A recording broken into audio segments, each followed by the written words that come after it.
PM cares हमारे देश का नहीं, नरेंद्र मोदी का निजी संस्थान है। और इसलिए हम ये भी कहना चाहते हैं कि पीएम केयर्स की पूरी जांच होनी चाहिए। उसमें हमारे दुश्मन देश चीन और पाकिस्तान की कंपनियों का भी कितना पैसा वहां से लिया गया है, एक एक पैसे की जांच पड़ताल होनी चाहिए। हमारे देश में नरेंद्र मोदी और उनकी सरकार में शामिल मंत्रिमंडल पर आपराधिक मुकदमा दर्ज चलाया जाना चाहिए। इलेक्टोरल बॉन्ड के माध्यम से भाजपा के खजाने में चंदा लेने के नाम पर आपराधिक मुकदमा, देशद्रोह का मुकदमा चलाया जाना चाहिए। नमस्कार, मैं हूं भूपेंद्र रावत और मैं देश की 142 करोड़ आबादी को हार्दिक बधाई देना चाहता हूं कि हमारे देश में लोकतंत्र में फिर एक बार 2024 में लोकतंत्र को मजबूत करने की जिम्मेदारी देश में आप सबके कंधों पर आ चुकी है और वह आप अपने मताधिकार का प्रयोग करके करेंगे। और इस समय हमारे सामने देश के अंदर बहुत ज्वलंत मुद्दों में से एक और मुद्दा, जिसके लिए हमें बधाई देनी चाहिए सुप्रीम कोर्ट में बैठे मुख्य न्यायाधीश की अध्यक्षता में संवैधानिक बेंच को, हमें बधाई देनी चाहिए एडीआर के साथियों को, उसकी पैरवी कर रहे देश के वरिष्ठ अधिवक्ता प्रशांत भूषण को, जिनके सहयोग से, जिनकी मदद, जिनकी दलीलों के बाद ये खुलासा हो पाया कि हमारे देश में नरेंद्र मोदी की सरकार दो तरीके से वसूली कर रही है। एक तरफ वह ईडी, सीबीआई, आईटी के छापे डलवा करके हमारे देश के व्यापारी उद्यमियों को ब्लैकमेल करके, उनके नोटिस भिजवा कर, गिरफ्तार करवा करके वसूली कर रही है, और दूसरी तरफ वह हमारे देश में चंदे के बदले धंधा देने के लिए वसूली करने पर जुटी हुई है। और इसके संदर्भ में मैं आपको बताना चाहता हूं, हमारे देश में 14 कंपनियां हैं, जिन कंपनियों पर जो ईडी, सीबीआई की चपेट में आने पर उन्होंने 40 अरब से ज्यादा की रकम इलेक्टोरल बॉन्ड के माध्यम से देश की राजनीतिक पार्टियों को चंदा दिया है। हमारे देश में फार्मा जो दवा बनाने की कंपनियां हैं, उन कंपनियों ने हमारे देश के अंदर 909 अरब रुपए से ज्यादा का चंदा दिया है, जिसमें दवाइयां हमारे देश के वासियों को महंगी से महंगी खरीदनी पड़ रही है। और इस छापेमारी में मैं आपको बताना चाहता हूं कि सबसे बड़ा जो फ्यूचर गेमिंग कंपनी है, जो उस पर 2 अप्रैल 2022 को उसकी प्रॉपर्टी 4 अरब रुपए से ज्यादा की प्रॉपर्टी को कुर्की कर देती है ईडी। और आपको बताता हूं 7 अप्रैल 2022 को वहां 1 अरब रुपए के इलेक्टोरल बॉन्ड खरीद करके चंदा देती है। और 2022 से लेकर अब तक वहां जो चंदा दे चुका है वह 13 अरब 68 करोड़ रुपए तक का चंदा दे चुकी है। और आपको बताना चाहता हूं कि उसका जो मुनाफा हुआ वो 2 अरब 15 करोड़ का मुनाफा हुआ और चंदा 13 अरब रुपए से ज्यादा का दिया गया है। ये बात मैं आपको बताना चाहता हूं। एक मदन लाल लिमिटेड है, पश्चिम बंगाल की कंपनी, उसने 1 अरब 83 करोड़ रुपए का चंदा दिया और उसकी आमदनी, उसका जो लाभ हुआ वो 1 करोड़ 81 लाख का हुआ। अब आप कल्पना कीजिए कि 1 करोड़ 81 लाख रुपए का लाभ कमाने वाली कंपनी 1 अरब 83 करोड़ रुपए का चंदा देती हो।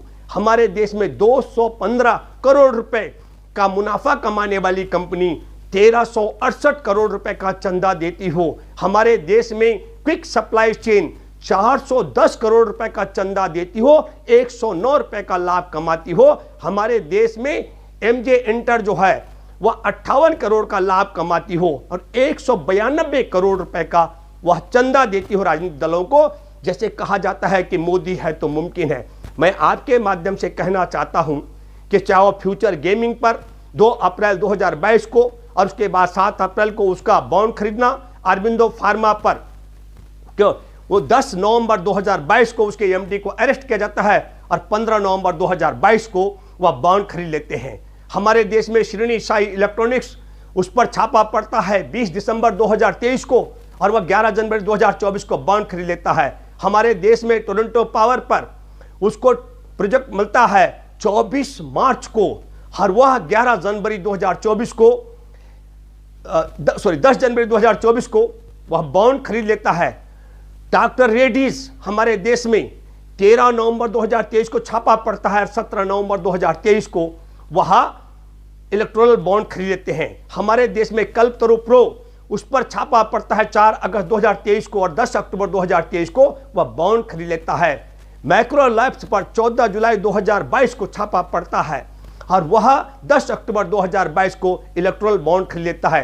हीरो मोटर्स पर 31 मार्च 2022 को छापा पड़ता है और वह 7 अक्टूबर 2022 को बॉन्ड की खरीद करता है। हमारे देश के अंदर यशोदा हॉस्पिटल पर 26 दिसंबर 2020 को छापा पड़ता है और वह 21 अप्रैल 2023 को बॉन्ड की खरीद करता है। तो अब आपको समझना चाहिए कि इसे कहते हैं आप ईडी, सीबीआई, आईटी की तरफ से छापेमारी करके वसूली कर रहे हैं एक तरफ। और मैं आपको बताना चाहता हूं कि अहम बात यह है कि इलेक्टोरल बॉन्ड के माध्यम से जो सबसे बड़ा जो चंदा लिया गया है छापेमारी के बाद, वह सर्वाधिक चंदा 13 अरब 68 करोड़ की रकम उस छापेमारी के बाद जो वसूली गई है वह भी छापेमारी से वसूली गई है। यह बात मैं आपको बताना चाहता हूं। दवा बनाने वाली 30 फार्मा कंपनियों ने 9 अरब रुपए से ज्यादा का चंदा दिया है। आखिरकार देश भर में जो दवाइयों की महंगी लूट है। और एक और महत्वपूर्ण बात आपको बताना चाहता हूं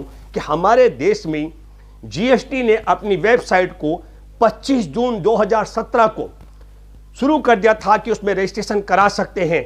और इसके बाद आपको बताता हूं कि 25 जून 2017 के बाद जब इस मामले को इस पर हुआ तो यहां वर्ष 2017 में ही फाइनेंशियल बिल के साथ में इलेक्टोरल बॉन्ड को भी, उसके योजना को भी पेश किया गया था। और 29 जनवरी 2018 को इलेक्टोरल बॉन्ड को नोटिफाई किया गया था, कानून का दर्जा दिया गया था। लेकिन मैंने ये जो तारीखें गिनती कराई, इसलिए गिनती कराई क्योंकि जब ये रजिस्ट्रेशन शुरू हुआ जीएसटी में, तब हब पावर कंपनी लिमिटेड ने कोई रजिस्ट्रेशन नहीं कराया। Hub power limited company Pakistan की भी है, भारत में भी बताई जा रही है। अब देखिए, जिसका रजिस्ट्रेशन हमारे देश में नवंबर 2018 में जीएसटी के पोर्टल पर हब पावर कंपनी लिमिटेड का रजिस्ट्रेशन कराया जाता है। और यह कंपनी क्या करती है, ये एलईडी बेचती है, बिजली से चाय बनाने की केतली बेचती है, और जो साजो सब्बा जो आप लगाते होंगे, लड़ियां उड़ियां अपने घरों को सजाने के लिए ब्याह शादी फंक्शन में, उसको सजाने की लाइटों का वितरण करती है। और 18 अप्रैल 2019 को इतनी छोटी सी कंपनी 95 लाख रुपए का चंदा देती है। अब यह शोध का विषय है कि वह कंपनी भारत की है या पाकिस्तान की है, क्योंकि हमारे देश के अंदर यह चर्चा रही तो ढूंढा गया कि साहब गांधीनगर में एक छोटी सी कॉलोनी, गीता कॉलोनी में एक कोई कंपनी है जिसका नाम यह है, और वह कंपनी एलईडी बेच करके, बिजली की केतली बेच करके और बिजली की जो लड़ियां होती हैं उनको बेचने के बाद 95 करोड़ रुपए मात्र नवंबर 2018 से अप्रैल में 5-6 महीने के अंदर उसकी आमदनी इतनी हो जाती है। मैं दूसरा जिक्र करना चाहता हूं चंदे के बदले धंधे का। 18 अगस्त 2022 को सीरम इंस्टीट्यूट ऑफ इंडिया ने 52 करोड़ रुपए चंदा दिया इलेक्टोरल बॉन्ड के माध्यम से भाजपा को।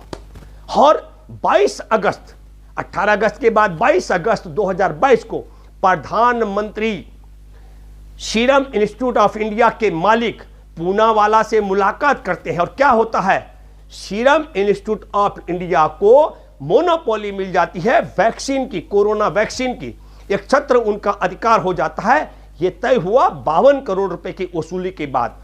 अप्रैल 2023 का जिक्र मैं करूं, मेगा इंजीनियरिंग ने करीब 140 करोड़ का चंदा दिया। तो 2023 में मेगा इंजीनियरिंग को 14,400 करोड़ रुपए का प्रोजेक्ट मिला।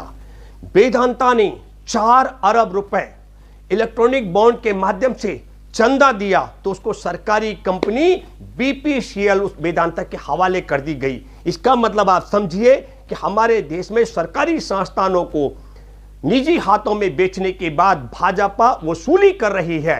और फिर मैं कहूं 10 जनवरी 2024 को एक कंपनी 85 करोड़ 86 करोड़ चंदा देती है। और क्या होता है, 7 मार्च 2024 को महाराष्ट्र में, आपको बताता हूं, टोरेंट पावर नाम की जो कंपनी, उसको 7 मार्च 2024 को महाराष्ट्र में एमएमकेवीएन और पीएम कुसुम में एक साथ 47,000 करोड़ रुपए का 306 मेगावाट सोलर प्रोजेक्ट मिल जाता है।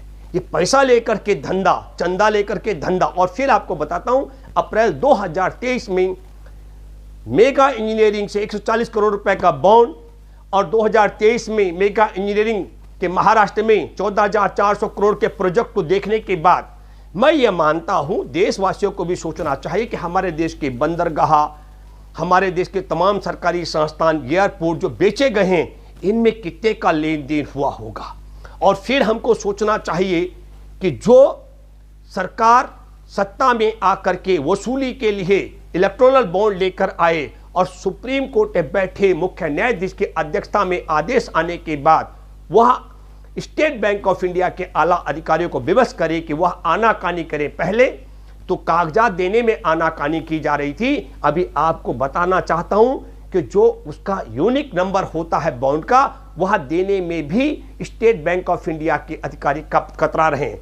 लेकिन मैं व्यक्तिगत तौर पर यह महसूस करता हूं, मैं शुक्रिया अदा करता हूं हमारे देश की संवैधानिक बेंच का और स्टेट बैंक ऑफ इंडिया के उन अधिकारियों का जिन्होंने हमारे देश में चौथी पास राजा को यह बताया कि जो कुछ भी तुम ईडी, सीबीआई और तमाम ब्लैकमेल करके वसूली करोगे इलेक्टोरल बॉन्ड के माध्यम से, और जो वैसे भी देश के सरकारी संस्थान बेच करके वसूली करोगे, ये इलेक्टोरल बॉन्ड के माध्यम से किसी को भी कभी पता नहीं लगेगा। चौथी पास राजा इस बात को मान गया था। लेकिन मैं फिर कहना चाहता हूं, इलेक्टोरल बॉन्ड को कांग्रेस के पूर्व अध्यक्ष और राहुल गांधी ने साफ शब्दों में कहा।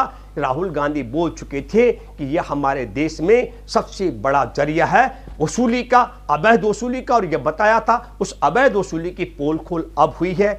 अब हम मांग करते हैं, 4-5 किस्म की मांगे हमारी एक यह सिद्ध हो चुका है कि नरेंद्र मोदी की सरकार ने इलेक्टोरल बॉन्ड के माध्यम से ईडी, सीबीआई और इनकी रेड करवाकर इनके धमका करके जो वसूली कराई, जैसे मैंने कहा 14 कंपनियों से 4 अरब से ज़्यादा की वसूली की गई है। इसलिए भारतीय जनता पार्टी के जो बैंक खाता है उनको सीज किया जाना चाहिए। दूसरी महत्वपूर्ण बात हम आपको यह कहना चाहते हैं कि इस पूरे मसले में निष्पक्ष जांच तभी हो सकती है जब नरेंद्र मोदी और इस पूरी व्यवस्था को पीछे से हैंडल कर रहे अमित शाह जैसे लोगों को गिरफ्तार करके जेल में डाला जा सके, ताकि निष्पक्ष होकर के इसकी जांच की जा सके। और मैं आपके माध्यम से कहना चाहता हूं कि न केवल इलेक्टोरल बॉन्ड बल्कि पीएम केयर्स की भी एकदम इसी तरीके से जांच होनी चाहिए, क्योंकि इलेक्टोरल बॉन्ड अगर 15 दिन की समय सीमा के अंतर्गत किसी भी पॉलिटिकल पार्टी जिसको डोनेशन मिला हो, उसने यदि उसे अपने खाते में जमा न कराया हो, या जिसने इलेक्टोरल बॉन्ड ले लिया हो और 15 दिन से ज़्यादा की अवधि खत्म हो गई हो, वो स्वाभाविक तौर पर पीएम केयर्स में चलाता। पीएम केयर्स हमारे देश का नहीं, नरेंद्र मोदी का निजी संस्थान है। और इसलिए हम ये भी कहना चाहते हैं कि पीएम केयर्स की पूरी जांच होनी चाहिए। उसमें हमारे दुश्मन देश चीन और पाकिस्तान की कंपनियों का भी कितना पैसा वहां से लिया गया है, एक एक पैसे की जांच पड़ताल होनी चाहिए। और इस सारे मसले पर मैं आपके माध्यम से कहना चाहता हूं कि हमारे देश में देशवासियों से वोट लेकर उन्हें इस अधिकार से वंचित रखना, सूचना के अधिकार से वंचित रखने के षड्यंत्र के तहत हमारे देश में नरेंद्र मोदी और उनकी सरकार में शामिल मंत्रिमंडल पर आपराधिक मुकदमा दर्ज चलाया जाना चाहिए। और दूसरा, हमारे देश में अवैध वसूली करके ईडी और सीबीआई का भय दिखाकर अवैध वसूली करने के मामले में भी आपराधिक मुकदमा चलाना चाहिए। और तीसरा, दुश्मन देशों से पैसा लेकर के उसे पीएम केयर्स में और उसे इलेक्टोरल बॉन्ड के माध्यम से भाजपा के खजाने में चंदा लेने के नाम पर आपराधिक मुकदमा, देशद्रोह का मुकदमा चलाया जाना चाहिए। मैं उम्मीद करता हूं सुप्रीम कोर्ट में बैठे मुख्य न्यायाधीश के अध्यक्षता में संवैधानिक बेंच की कि वह अवैध वसूली से भरे गए भाजपा के इस खजाने पर उसके तमाम जो बैंक खाते हैं उनको सीज करने का काम करेंगे। और मैं देशवासियों से कहना चाहता हूं कि इस समय हमारे देश में देशवासियों को सोचना चाहिए कि यह मसला हमारे राष्ट्र के हित के लिए है।